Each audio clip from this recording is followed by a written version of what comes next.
dan Apa Kata Islam, podcast yang membahas isu-isu modern dari perspektif Islam. Hari ini kita akan membahas topik yang sangat menarik dan relevan, yaitu suara demokrasi dalam konteks syariah. Bagaimana Islam memandang sistem demokrasi, apakah keduanya bisa berjalan beriringan? Banyak pertanyaan yang seringkali menimbulkan perdebatan.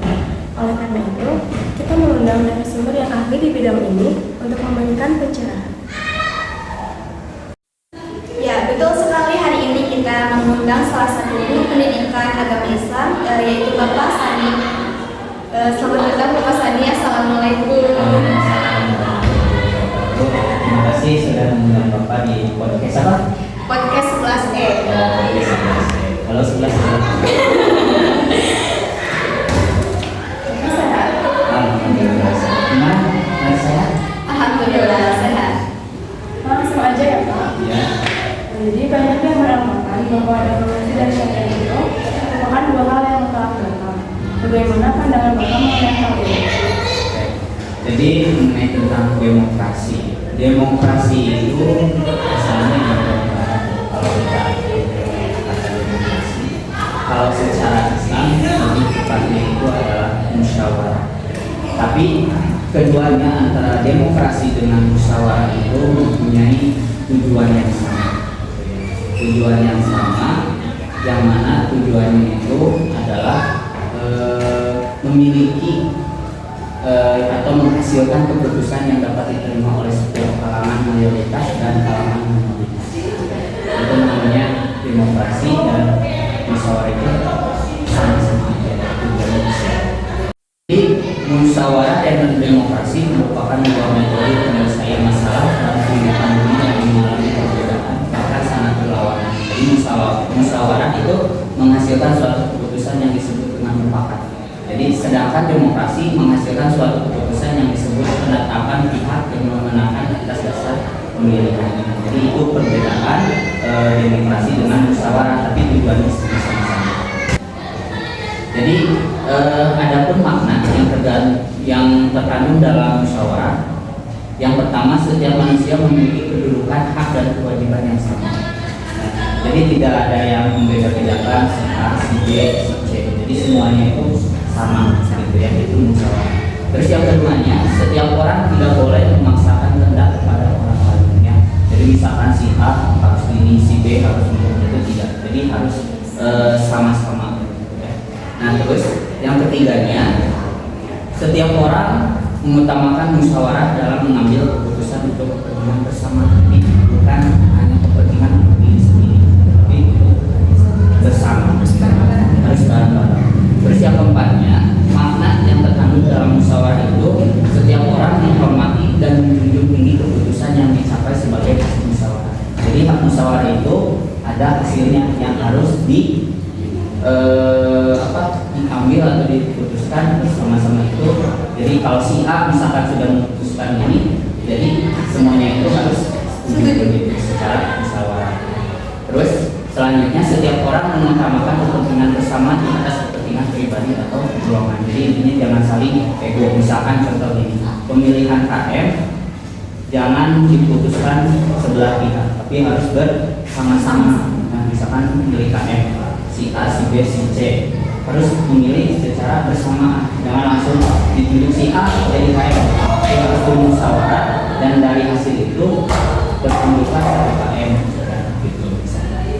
Yang keenam, setiap orang memberikan kepercayaan kepada wakil-wakil bermusyawarah. Ya. Contoh misalkan kan kalau di Indonesia itu dewan perwakilan.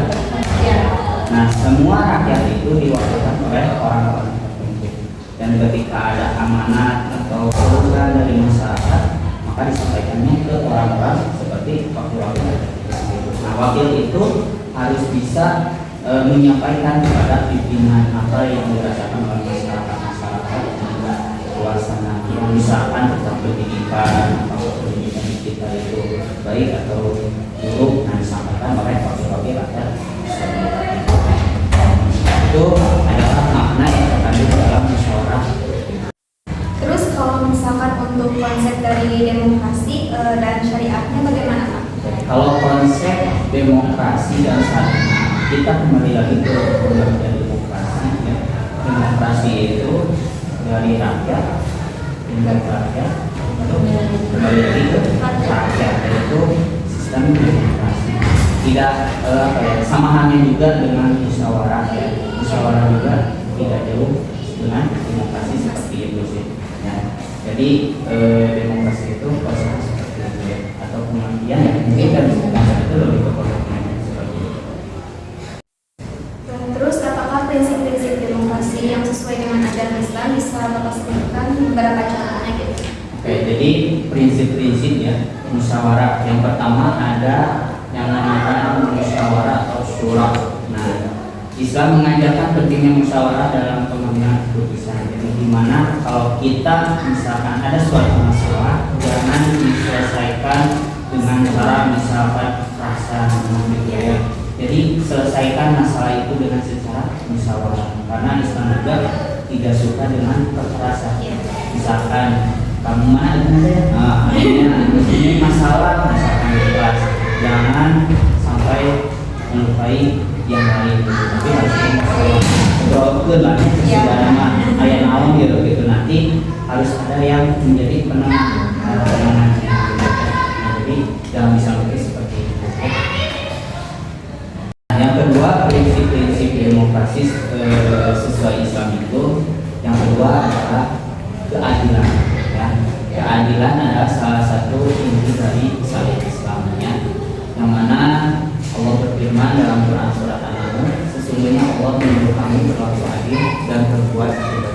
Jadi dalam konteks demokrasi, keadilan berarti setiap individu harus diperlukan setara di hadapan hukum ya, dan memiliki hak yang sama untuk berpartisipasi. Jadi adil semua ya, mau itu kalangan bawah, mau itu rakyat miskin, rakyat yang kaya, menengah atau apa itu ada haknya dalam demokrasi. Contoh pemilihan presiden kemarin dan akan datang sekarang pemilihan ke kepala daerah. Nah, mau itu yang kaya, yang miskin, yang menengah itu semuanya harus punya hak untuk memilih ya, gitu. Karena sama-sama sebagai warga negara Indonesia. Yang ketiga adalah prinsip-prinsip demokrasi itu adalah kebebasan. Ya, Islam menjunjung kebebasan berpendapat. Jadi Islam itu membebaskan, tetapi harus dalam koridor adab dan syariat. Rasulullah mendorong umat untuk mengungkapkan pendapat dan seperti yang dilakukan sahabat dalam berbagai peristiwa, termasuk perang Badar dan Uhud. Jadi ketika kita memilih si A, si B, misalnya pemilihan OSIS mau apa, itu kebebasan, haknya untuk memilih masing-masing. Jangan ini kamu harus pilih si A, kamu harus pilih si B. Gak ada paksaan. Gak ada paksaan.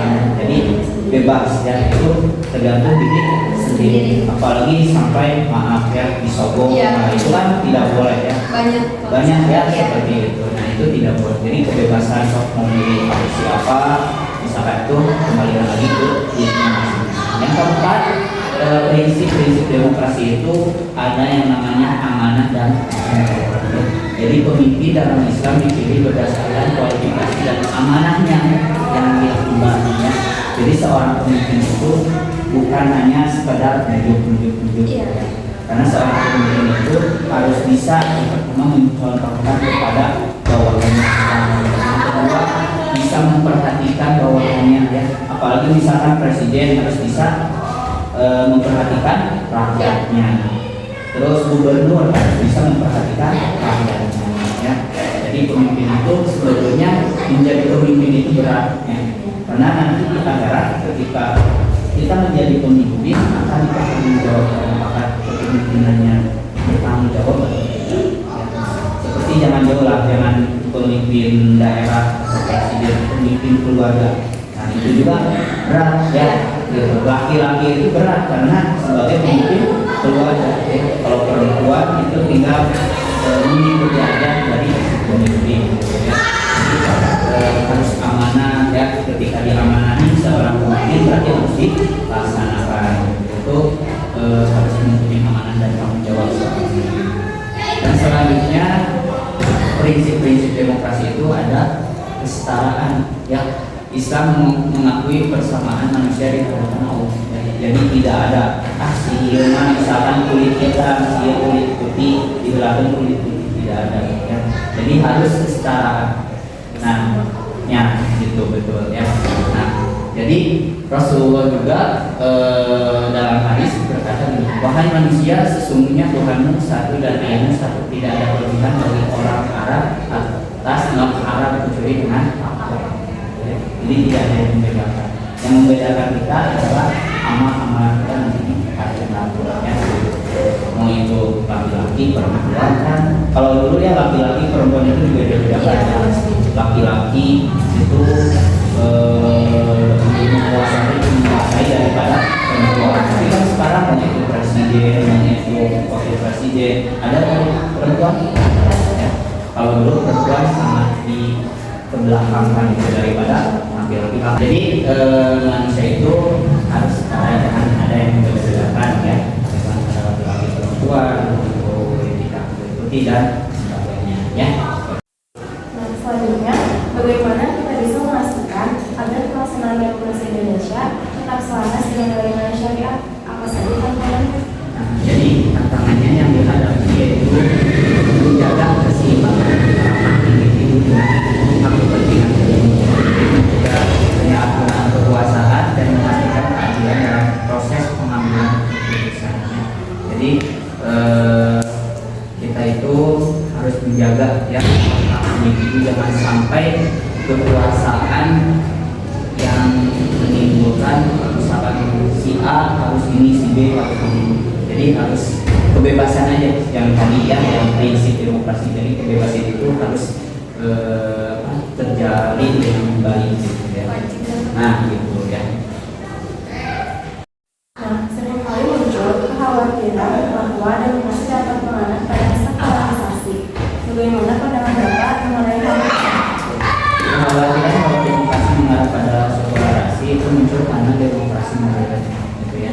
Seringkali dipahami sebagai pemisah agama dari politik. Namun Islam juga memandang agama sebagai pedoman dalam semua aspek kehidupan, termasuk politik ya. Jadi Islam itu bukan hanya mengatur sholat ya, misalkan zakat, ibadah dan sebagainya, tapi Islam juga mengatur politik, muamalah ya, muamalah tentang ekonomi gitu kan, terus munakahat tentang pernikahan, terus tentang banyak lah ya gitu. Jadi Al-Quran itu bukan hanya ibadah aja, termasuk politik juga ya gitu. Jadi solusi agar demokrasi tidak menjadi sekular ya, yang pertama integrasi nilai agama dalam kebijakan dan undang-undang ya. Jadi agama dalam kebijakan dan undang itu harus selaras. Yang kedua, pendidikan agama yang kuat untuk menjaga kesadaran masyarakat. Ini yang lebih pentingnya. Banyak masyarakat di kita pendidikan agamanya yang masih kurang ya gitu. Nah seharusnya pendidikan agama yang kuat untuk menjaga kesadaran Islam. Yang ketiga, peran ulama dan cendekiawan Islam ya dalam mengawal prinsip keadilan dan moralitas Islam. Dan juga sangat penting para ulama, karena kalau sudah tidak ada para ulama, siapa lagi dan melanjutkan. Salah satunya kalau sudah tidak ada ulama, maka itu adalah sedih-sedih kiamat juga ya, kalau sudah tidak ada para ulama. Yang selanjutnya, pemimpin amanah yang memiliki tinggi nilai agama. Pemimpin juga yang amanah dan betul-betul menjalankan kewajibannya ya, bukan hanya ingin kekuasaannya saja, tetapi amanahnya juga harus dilaksanakan. Nah itu demokrasi ya. Demokrasi juga dapat berjalan selaras dengan Islam jika berlandaskan dengan syariat ya. Oke, sekarang pesan Bapak untuk para penonton terkait dengan peran mereka dalam mewujudkan demokrasi yang sesuai dengan nilai syariat. Jadi pesan Bapak untuk para penonton terkait dengan perannya dalam mewujudkan demokrasi yang sesuai dengan nilai syariat itu, jangan keluar dari Al-Quran. Mau itu dalam hal demokrasi apapun, jangan keluar dari Al-Quran dan para ulama.